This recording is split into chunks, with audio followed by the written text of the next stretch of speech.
Hi, good morning.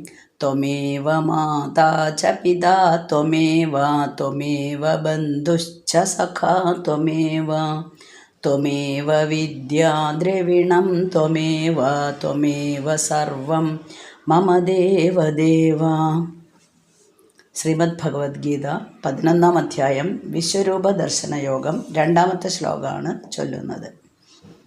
ഭവാപ്യയൗ he ഭൂതാനാം ശ്രുതൗ വിസ്തരശോ മയാ ത്വത്തഃ കമലപത്രാക്ഷ മാഹാത്മ്യമപി ചവ്യയം.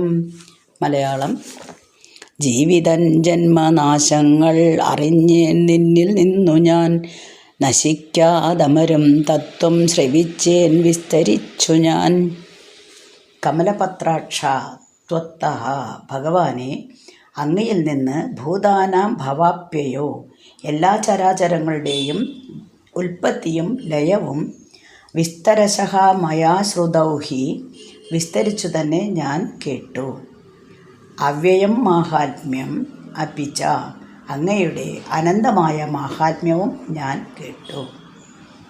ഭഗവാൻ കഴിഞ്ഞ അധ്യായത്തിലെ ശ്രേഷ്ഠമായിട്ടുള്ള വിഭൂതികളെപ്പറ്റി അർജുനന് പറഞ്ഞു കൊടുത്തു. അപ്പോൾ ഭഗവാനിൽ നിന്ന് ഞാൻ എന്തെല്ലാം മനസ്സിലാക്കി എന്നതാണ് ഇവിടെ പറഞ്ഞത്. എല്ലാം തന്നെ എനിക്കിപ്പോൾ മനസ്സിലായി കഴിഞ്ഞു. ഇതിനെപ്പറ്റി ഞാൻ അതിനു മുന്നേ തന്നെ ഭഗവാനെപ്പറ്റി അല്ലെങ്കിൽ ഭഗവാന്റെ കഴിവുകളെപ്പറ്റി, ഭഗവാന്റെ വിശ്വരൂപത്തെപ്പറ്റി അല്ലെങ്കിൽ വിഭൂതികളെപ്പറ്റി എല്ലാം ഞാൻ കേട്ടിട്ടുണ്ട്. ഇപ്പോൾ അങ്ങയുടെ മുഖത്തു നിന്ന് തന്നെ എനിക്കത് കേൾക്കാനുള്ള ഭാഗ്യം ഉണ്ടായി. ചില കാര്യങ്ങൾ അങ്ങനെയാണല്ലേ, നമ്മൾ പറഞ്ഞു കേൾക്കും, പിന്നീട് നമ്മൾ കാണും, അപ്പോൾ നമ്മൾ കൂടുതലായിട്ട് വിശ്വസിക്കും. അപ്പോൾ അതുപോലെ ഇതെല്ലാം ഞാൻ മുന്നേ തന്നെ കേട്ടിട്ടുണ്ട്. വൃഷ്ടിരൂപത്തിലുള്ള പദാർത്ഥങ്ങളെ പറ്റി എല്ലാം അറിഞ്ഞിരിക്കുന്നുണ്ട്. വിജ്ഞാനികളുടെ മനസ്സ് എപ്പോഴും ഇങ്ങനെ അടുത്തതും കൂടെ കേൾക്കണം എന്ന രീതിയിൽ ചലിച്ചുകൊണ്ടിരിക്കും. അപ്പോൾ അർജുനന് ഇപ്പോൾ വൃഷ്ടി മനസ്സിൽ നിന്ന് ഉടനെ സമഷ്ടിയിലേക്ക് എത്തണം എന്നാണ് ആഗ്രഹം. അപ്പോൾ ഞാൻ അങ്ങയുടെ വിഭൂതികളെക്കുറിച്ചൊക്കെ കേട്ട് ധാരാളം സന്തോഷം. ഈ വിഭൂതികളെല്ലാം തന്നെ അങ്ങയുടെ അനന്തമായ മാഹാത്മ്യത്തെ പറ്റി കൂടെ ഞാൻ ധാരാളമായിട്ട് കേട്ടു. ഇപ്പോൾ ഇത് അങ്ങയുടെ മുഖത്ത് നിന്ന് തന്നെ ഞാനിതെല്ലാം മുഴുവനായിട്ടും മനസ്സിലാക്കി. അപ്പോൾ ടീച്ചർക്ക് സന്തോഷമാണ്, കുട്ടിക്കെല്ലാം മനസ്സിലായി. അപ്പോൾ ടീച്ചർക്ക് സന്തോഷം, കുട്ടിക്ക് സന്തോഷം. ഇനി എന്താണ്, കുട്ടി കൂടുതൽ പറഞ്ഞു തരൂ എന്നാണ് ഗുരുനാഥനോട് പറയുന്നത്.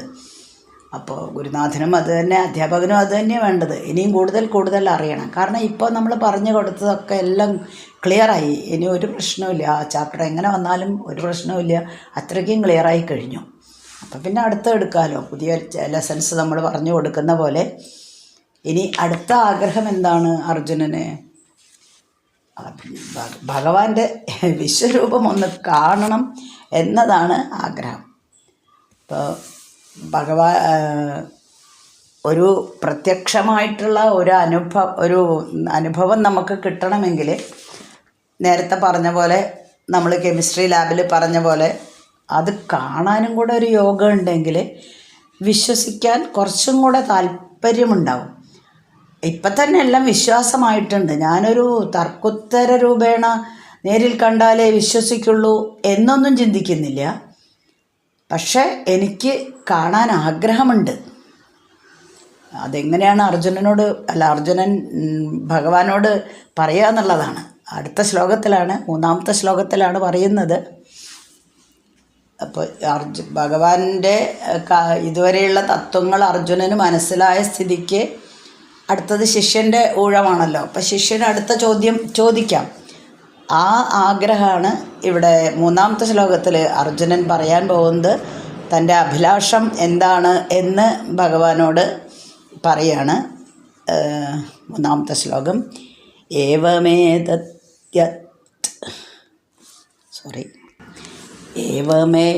യഥാർത്ഥ ത്വമാത്മാനം പരമേശ്വര ദ്രഷ്ടുമിച്ഛാമി തേ രൂപം ഐശ്വര്യം പുരുഷോത്തമ. മലയാളം: പുരുഷോത്തമ, നീ ചൊന്ന പരമാത്മപ്രകാശകം ഐശ്വര്യം നിൻ സ്വരൂപത്തെ കാണുവാനായി കൊതിപ്പു ഞാൻ. അങ്ങനെ തൻ്റെ ആഗ്രഹം ഗുരുനാഥനോട് സാക്ഷാൽ ശ്രീകൃഷ്ണനോട് അവതരിപ്പിക്കുകയാണ് അർജുനൻ. പരമേശ്വര പുരുഷോത്തമ, അല്ലയോ ഭഗവാനെ, ത്വം ആത്മാനം യഥാ അഥ, അങ്ങ് ആത്മാവിനെക്കുറിച്ച്, അതായത് അങ്ങയെക്കുറിച്ച് തന്നെ പറഞ്ഞതെല്ലാം ഏതദേവ, എല്ലാം ശരി തന്നെ, തേ ഐശ്വര്യം രൂപം, അങ്ങയുടെ ആ ഐശ്വര്യമായ രൂപത്തെ ദൃഷ്ടും ഇച്ഛാമി, കാണുവാൻ ഞാൻ ആഗ്രഹിക്കുന്നു. ഇതുവരെയും ഭഗവാൻ പറഞ്ഞു തന്ന എല്ലാ കാര്യങ്ങളിലും എനിക്ക് വളരെയധികം വിശ്വാസം വന്നിട്ടുണ്ട്. സർവചരാചരങ്ങളിലും ഭഗവാൻ തന്നെയാണ് നിലനിൽക്കുന്നത്, വ്യാപിച്ചിരിക്കുന്നത് എന്ന ബോധം എൻ്റെ ബുദ്ധിയിലും ഇപ്പോൾ വന്നിട്ടുണ്ട്. ഇനി ഇതൊന്ന് പ്രത്യക്ഷത്തിൽ കാണുക കൂടെ വേണമെന്ന് ഒരാഗ്രഹമുണ്ട്. അങ്ങയുടെ ഐശ്വര്യമായ രൂപത്തെ എനിക്ക് കാണണം എന്നാണ്. ജ്ഞാനം, ഐശ്വര്യം, ശക്തി, ബലം, വീര്യം, തേജോമയം, ഇതാണ് ഭഗവത് രൂപം. ഈ രൂപത്തെ എനിക്ക് കാണാൻ ആഗ്രഹമുണ്ട്.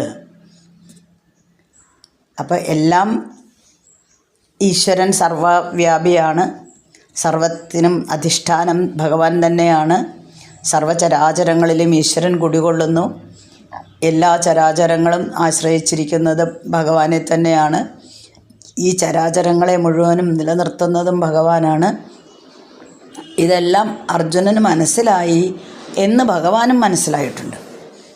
അർജുനൻ പറയുന്നത്, ഇതെല്ലാം എനിക്ക് വിശ്വാസമായി കഴിഞ്ഞു, ഞാൻ അങ്ങയോട് തർക്കുത്തരത്തിനില്ല, അല്ല എനിക്ക് കാണണമെന്ന് ആഗ്രഹമുണ്ട് എന്ന് മാത്രം. അതിന് എനിക്ക് യോഗ്യതയുണ്ടോ എങ്കിൽ, എനിക്ക് ആഗ്രഹമുണ്ട്, ഉള്ളിൽ നല്ല ആഗ്രഹമുണ്ട്, പക്ഷെ അതിന് എനിക്ക് യോഗ്യതയുണ്ടെങ്കിൽ ദയവ് ചെയ്ത് അങ്ങ് അത് എനിക്ക് വേണ്ടി കാണിക്കുമോ, അല്ലെങ്കിൽ അങ്ങയുടെ വിശ്വരൂപം, അങ്ങയുടെ വിരാട് സ്വരൂപം എനിക്ക് കാണിച്ചു തരാൻ പറ്റുമോ എന്ന് വളരെ വിനയപൂർവ്വം അഭ്യർത്ഥിക്കുകയാണ് അവിടെ ചെയ്യുന്നത്. നമ്മൾ സാധാരണ മേലധികാരികളോടൊക്കെ പറയുമ്പോൾ കുറച്ച് റെസ്പെക്റ്റോട് ഞാനൊന്ന് പറഞ്ഞോട്ടെ എന്നേ ചോദിക്കുള്ളൂ. എനിക്കൊരു കാര്യം പറയാനുണ്ട് എന്ന് പറഞ്ഞാലും പ്രിൻസിപ്പലിൻ്റെ അടുത്തോ അല്ലെങ്കിൽ ആരാണോ മേലധികാരി അവരുടെ അടുത്ത് പോവാറില്ല. കുറച്ച് താഴ്മയോടെ തന്നെയാണ് പറയാറ്. അതുപോലെ തന്നെ ഏറ്റവും എളിയ ശിഷ്യൻ എന്ന നിലയിൽ അഭ്യർത്ഥിക്കുകയാണ് ചെയ്യുന്നത്. ആജ്ഞാപിക്കുകയല്ല, അഭ്യർത്ഥിക്കുകയാണ് ചെയ്യുന്നത്. ഒരു സേനാധിപനാണല്ലേ അർജുനൻ, അപ്പോൾ വേണമെങ്കിൽ ആജ്ഞാപിക്കാം.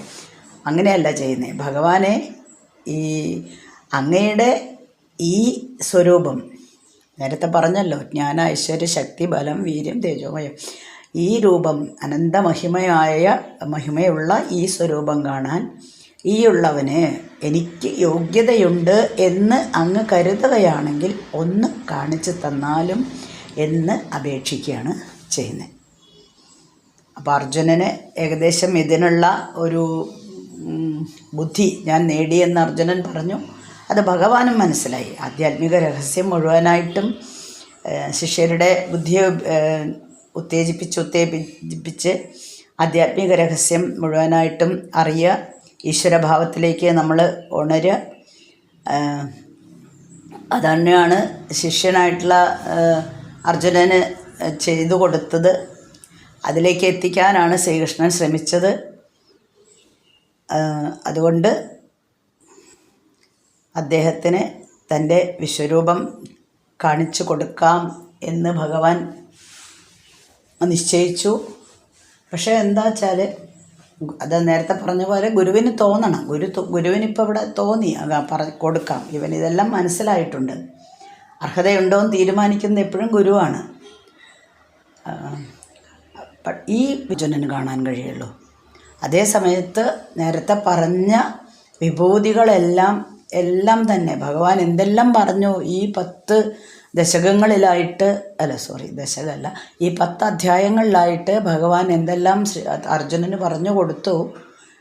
ധാരാളം സംഖ്യയോഗം, കർമ്മയോഗം, ജ്ഞാനയോഗം, ജ്ഞാനവിജ്ഞാനയോഗം, വിഭൂതിയോഗം കുറേ നമ്മൾ പഠിച്ചു കഴിഞ്ഞു അല്ലേ. ഇതെല്ലാം അർജുനൻ ഉൾക്കൊണ്ട് അതുപോലെ അത് തൻ്റെ ജീവിതത്തിൽ പ്രായോഗികമാക്കിയതിന് ശേഷം അർജുനൻ എവിടെ എത്തും? ഈ പരമാത്മാവിൻ്റെ അതേ ലെവലിൽ തന്നെ എത്തും. അവിടെ അങ്ങനെ കാണുന്ന വിശ്വരൂപ ദർശനം എപ്പോഴും നിലനിൽക്കുന്നതായിരിക്കും. ഇത് ഇപ്പോൾ നമ്മളെല്ലാം കേട്ടു, അർജുനനെല്ലാം കേട്ട് മനസ്സിലാക്കി, പക്ഷെ പ്രായോഗികമാക്കിയിട്ടില്ല ജീവിതത്തിൽ. ഇനി പ്രായോഗികമാക്കും കൂടെ ചെയ്താൽ ഒരു ശിഷ്യൻ പൂർണ്ണമായിട്ടും പഠിച്ച 100 മാർക്ക് മേടിക്കുക എന്ന് പറഞ്ഞ പോലെ ആ ലെവലിലേക്ക് എത്തുള്ളൂ.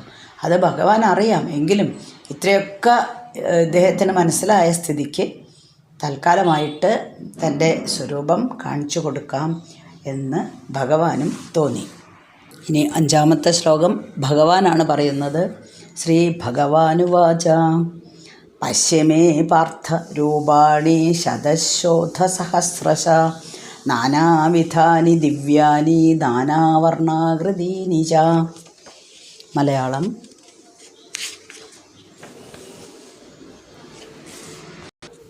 നാനാനിറമെഴും ദിവ്യം നാനാരൂപമിതൻ തനു കണ്ടാലുമിന്നിതം വണ്ണം ഇണ്ടലൊട്ടകലും പടി. പാർത്ഥ, അർജുന, നാനാവിധാനി നാനാവർണാകൃതീനി ച.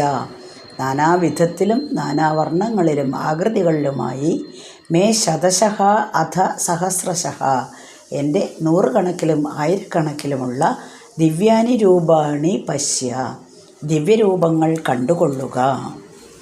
അർജുനൻ ചോദിച്ച ഉടനെ തന്നെ, അർജുനൻ്റെ അപേക്ഷ കേട്ട് അത് ഉടനെ തന്നെ ഗുരു സ്വീകരിക്കണമെന്നില്ല, പക്ഷേ ഇവിടെ സ്വീകരിക്കുകയാണ് ചെയ്തത്. കാരണം അർജുനൻ്റെ ആഗ്രഹം ഭഗവാനിട്ടുണ്ട് എന്നും മനസ്സിലായി. വേണമെങ്കിൽ കുറച്ച് താമസിപ്പിക്കായിരുന്നു, കുറച്ച് കഴിയട്ടെ എന്നൊക്കെ വിചാരിക്കായിരുന്നു. പക്ഷേ ഭഗവാൻ അങ്ങനെയല്ല ചെയ്തത്. ഭഗവാന് അത്രയും ഇഷ്ടമുള്ള ശിഷ്യനാണെന്ന് നേരത്തെയും പറഞ്ഞിട്ടുണ്ട്. അതുകൊണ്ട് അർജുനൻ്റെ ഒരു വൈശിഷ്ട്യം, അതായത് നല്ല വെരി ഗുഡ് സ്റ്റുഡൻ്റ് എന്ന് പറയില്ലേ, അതേപോലെ ശ്രേഷ്ഠത, അർജുനൻ്റെ ശ്രേഷ്ഠത. അതുകൊണ്ടാണല്ലോ നേരത്തെ പറഞ്ഞിട്ടുണ്ടല്ലോ, അർജുന നീ ഞാൻ തന്നെയാണ് നീ എന്ന് പറഞ്ഞിട്ടുണ്ടല്ലോ, പറഞ്ഞിട്ടുണ്ടല്ലോ. അപ്പോൾ അത്രയും ശ്രേഷ്ഠനാണ് അർജുനൻ എന്ന് ഭഗവാന് മനസ്സിലായതുകൊണ്ട് ഭഗവാൻ അതിന് തയ്യാറാവുകയാണ് ചെയ്യുന്നത്. വളരെ അപൂർവമായിട്ടുള്ള ആൾക്കാർക്ക് മാത്രമേ ഇതുമാതിരിയുള്ള ജിജ്ഞാസ ഉണ്ടാവുള്ളൂ. ആ ജിജ്ഞാസയാണ് ഇവിടെ അർജുനൻ കാണിച്ചത്. സാധാരണ ദേവതകന്മാർക്ക് കൂടെ ഭഗവാന്റെ വിശ്വരൂപം ദർശനം സാധ്യമല്ല. ആ വിശ്വരൂപമാണ് ഇവിടെ കാണിച്ചു കൊടുക്കാൻ പോകുന്നത്. അല്ലെങ്കിൽ ഭഗവാൻ അതിന് തയ്യാറായിരിക്കുന്നത്. അപ്പോൾ അത് അർജുനൻ്റെയും കൂടെ ഒരു ഭാഗ്യം തന്നെയാണ്. നമ്മളിപ്പോൾ സ്വർണം കൊണ്ട് ആഭരണങ്ങൾ ഉണ്ടാക്കി കഴിഞ്ഞാൽ ആ ആഭരണത്തിൽ നമുക്ക് മനസ്സിലാവും ഇതെല്ലാം സ്വർണ്ണമാണെന്ന്. പക്ഷേ സ്വർണം മാത്രം നിങ്ങളുടെ മുന്നിൽ വെച്ചിട്ട് ഇതിൽ പല പല ഡിസൈൻസ്, മോതിരമായിട്ടും വളയായിട്ടും കമ്മലായിട്ടും ഒക്കെ കണ്ടോളൂ എന്ന് പറഞ്ഞിട്ടുണ്ടെങ്കിൽ കുറച്ച് ബുദ്ധിമുട്ടല്ലേ. ഒരു സ്വർണ്ണക്കട്ട മാത്രമേ നമ്മുടെ കയ്യിൽ കാണുന്നുള്ളൂ. ആ സ്വർണ്ണക്കട്ടയിൽ ഈ ആഭരണങ്ങളെ കാണാൻ ബുദ്ധിമുട്ടാണ്. നേരെ തിരിച്ച് ആഭരണങ്ങളിൽ നമുക്ക് സ്വർണ്ണമാണ് എന്നുള്ളത് മനസ്സിലാക്കാൻ എളുപ്പമാണ്. അതുകൊണ്ട് അതുപോലെ തന്നെ ഇവിടെ ഒരു ജിജ്ഞാസ ഉണ്ടെങ്കിലും അർജുനന് ഇത്രയും നേരം ഭഗവാൻ മുന്നിൽ നിൽക്കുന്നുണ്ടല്ലോ, എന്നിട്ടും ഭഗവാൻ ഇതെല്ലാമാണ് എന്ന് മനസ്സിലാക്കാൻ കഴിഞ്ഞില്ല. അപ്പോൾ അതിനുള്ള ചെറിയൊരു ഉപദേശ രൂപേണ ഭഗവാൻ തൻ്റെ വിഭൂതികൾ പറഞ്ഞു കൊടുത്തപ്പോഴാണ് അയ്യോ ഇത്രയും മഹത്തായ ഒരാളാണോ എൻ്റെ മുന്നിൽ നിൽക്കുന്നത് എന്ന് അർജുനന് മനസ്സിലായത്. ഇത്രയും നേരം നിന്നിരുന്നു. ഈ ഉപദേശങ്ങളെല്ലാം വിഷണനായി നിന്ന അർജുനനെ ഇത്രയധികം മാറ്റിയെടുക്കുന്നത് വരെയും ഭഗവാൻ മുന്നിൽ തന്നെ ഉണ്ടെങ്കിലും ഭഗവാനെ മനസ്സിലായിട്ടില്ല.